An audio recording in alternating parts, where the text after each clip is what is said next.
Märts, kui sa oled sündinud märtsikuus ja see kuu energia on ehk siis 3, sa oled kaastundlik ja tundlik, sa oled empaatiline, rahulik ja väga loov. Sind liigutab kunst, loodus ja inimlikkus. Sa oled väga südamlik. Ehk siis märtside kohta ma tean, et see on kalad. Ja, sa oled liigagi südamlik, ütleksin niimoodi. Nii, kuid mis on sinu ülesanne? Sinu ülesanne on eemalduda ja eralduda emast, siis kui sa oled täiskasvanud loomulikult, mitte sõltuda tema arvamusest. Kindlasti ei tohi sa elada täiskasvanu koos emaga. Välju tema mõju väljast. Andesta kõik solvangud, solvamised temale.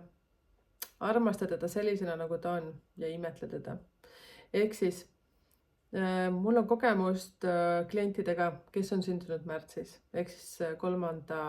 numbri energias. Teil või neil on tihtipeale see probleem, et neil on suhted emaga natukene kriitilised, kui siis peaaegu et olematud. Mida see tähendab? See tähendab seda, et sellel inimesel, kes on sündinud 3. kuul, ei ole ka suhted kõik korras.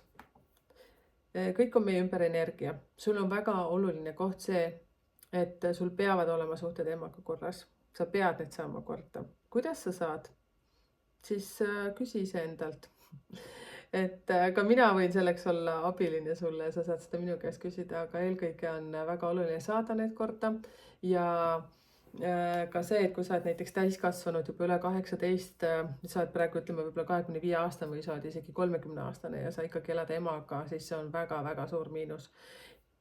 Number 3 ehk siis see, kes on märtsikuus sündinud, on väga suur kalduvus jääda emaga kokku elama. Oled sa siis mees või oled sa siis naine, vahet ei ole.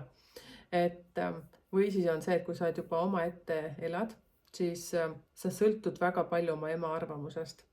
Sa ei tohi seda teha. Ja kui suures sul on väga manipuleeriv ema.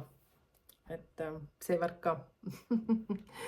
Ja kutsun sind vaatama, jälgima meid Instagramis, TikTokis, Facebookis, kirjuta mulle.